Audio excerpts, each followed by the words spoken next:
Ultra 2 gets the powerful new S9 SIP. You just ping your phone from your watch to make it ring. Similar to other Apple Watch models out there.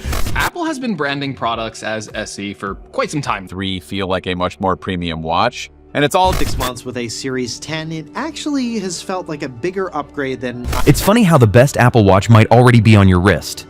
Unlike iPhones, which often deliver big leaps every year, Apple's smartwatch has evolved slowly, with software updates adding most of the features people want.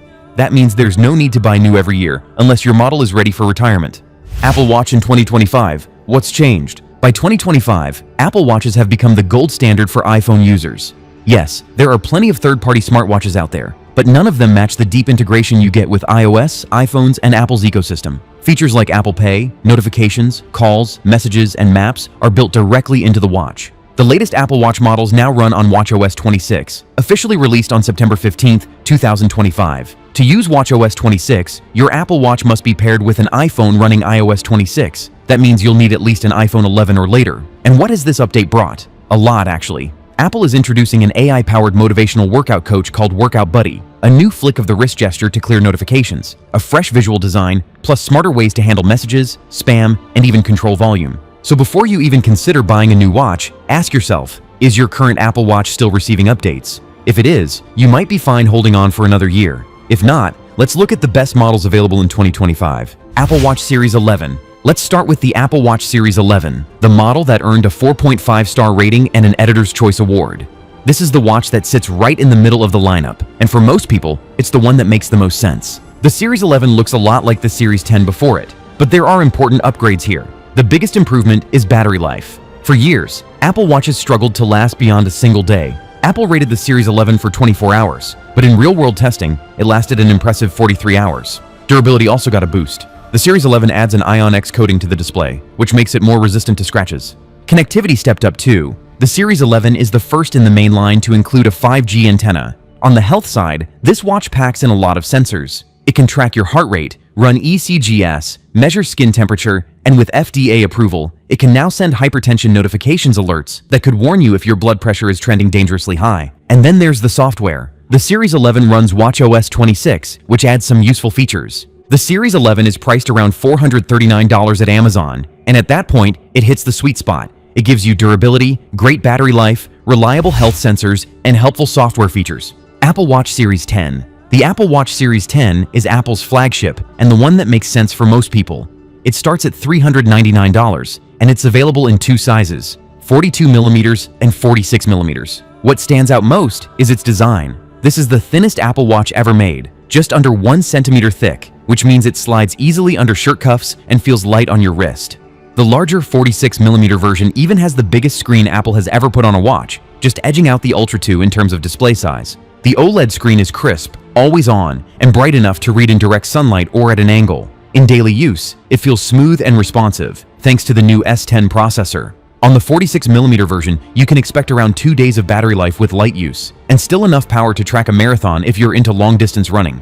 But health tracking is where the Series 10 shines. You get ECG readings, blood oxygen monitoring, skin temperature tracking, plus sleep and menstrual cycle monitoring. Sports tracking covers running, cycling, and swimming at depths up to 6 meters. And for music lovers, offline playback from Apple Music, Spotify, and other apps means you don't always need to carry your iPhone. You can also buy the 4G model, which works with your phone provider's plan. That lets you make calls, send texts, or use apps while you're away from Wi-Fi or Bluetooth.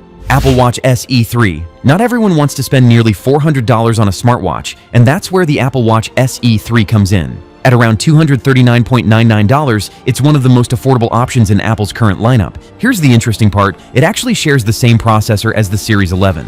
That means speed and performance aren't compromised, and it even comes with 5G support.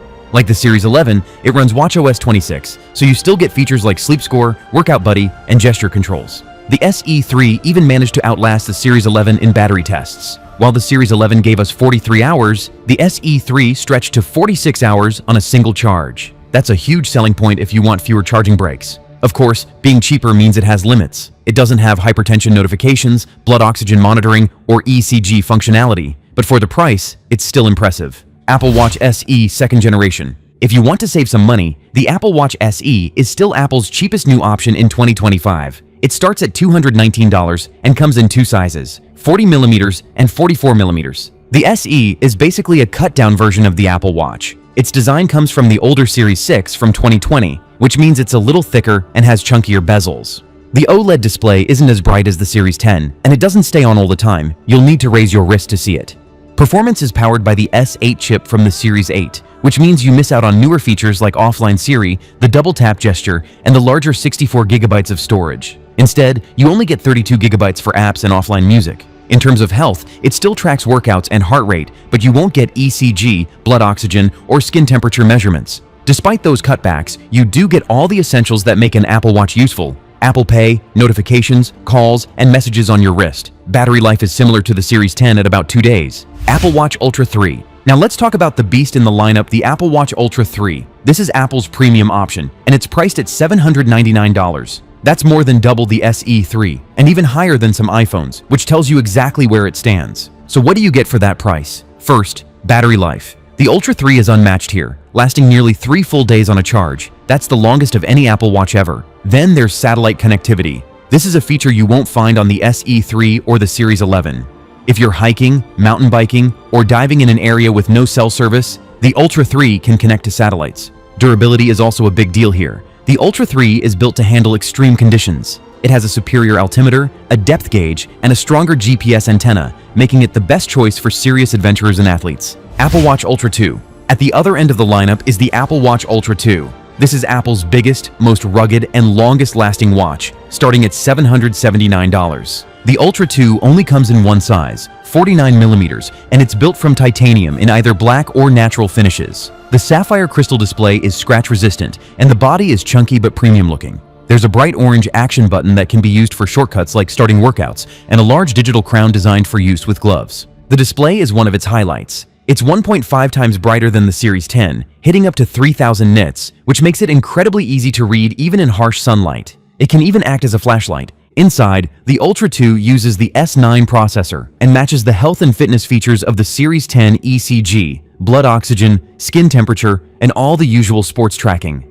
Battery life is where it truly stands out. You'll get about 3 days of use on a single charge, or enough to track an ultramarathon. The Ultra 2 also includes 4G as standard, though you still need a carrier plan. What to avoid in 2025? So, which models should you skip this year? Anything Series 7 or older is not worth buying. These watches won't receive software updates for long, which means you'll soon be forced to upgrade again. Investing in newer models or reliable refurbished options is a smarter long-term choice. So, which Apple Watch should you buy in 2025? The answer depends on your needs. But remember this, sometimes the best Apple Watch is the one you already have. As long as it's still supported and working well, you may not need to upgrade at all. So, which Apple Watch do you think is the best value in 2025? Let us know your thoughts in the comments below.